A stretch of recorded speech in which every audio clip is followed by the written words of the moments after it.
Good day to you all, audience, and you have come across the 89th episode of the show Too Long Didn't Scroll, where you can get your daily news fix every day without any hassle at all.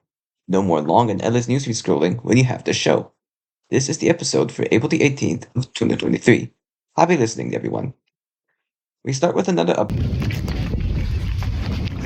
Army has started update taking on the over current many clashes in Sudan, roads. When we tried to initiated post earlier this our week updates, after the paramilitary they group, the started Rapid raising the Support gun. Forces, Then we ran away. announced a full nationwide mobilization and began clashing with the forces of the current ruling Sudanese military junta.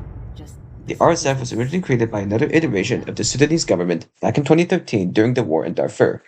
Though the RSF and Sudanese military later joined together in 2021 to overthrow the Sudanese government in the coup d'etat, cutting short its transition back to democracy. Relations between the junta and RSF proceeded to deteriorate, though, after the junta attempted to integrate the RSF into the military. The group's leader also stated he supports resumption of the transition to democracy.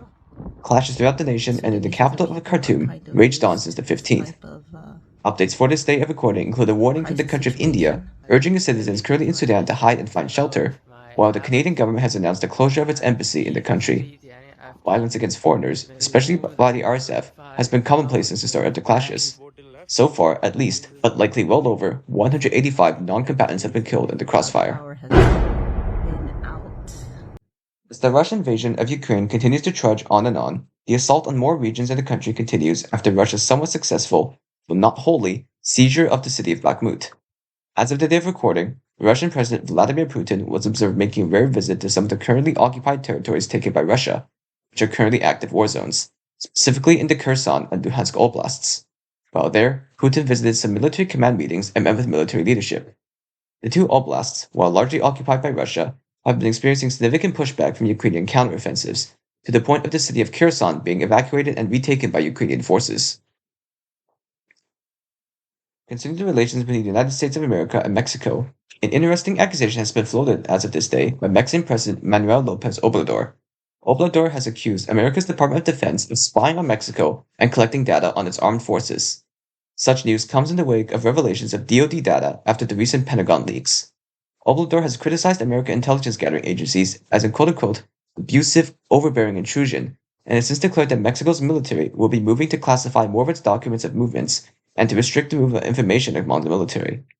A Pentagon spokesperson has stated in response that America continues to desire a strong collaborative partnership with Mexico's military, but did not go into heavy detail on the leaks.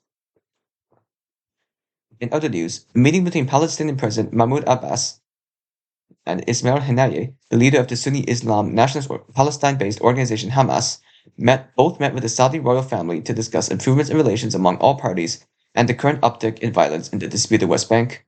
A fire at the Changfeng Hospital in Beijing, China, has killed 21 people.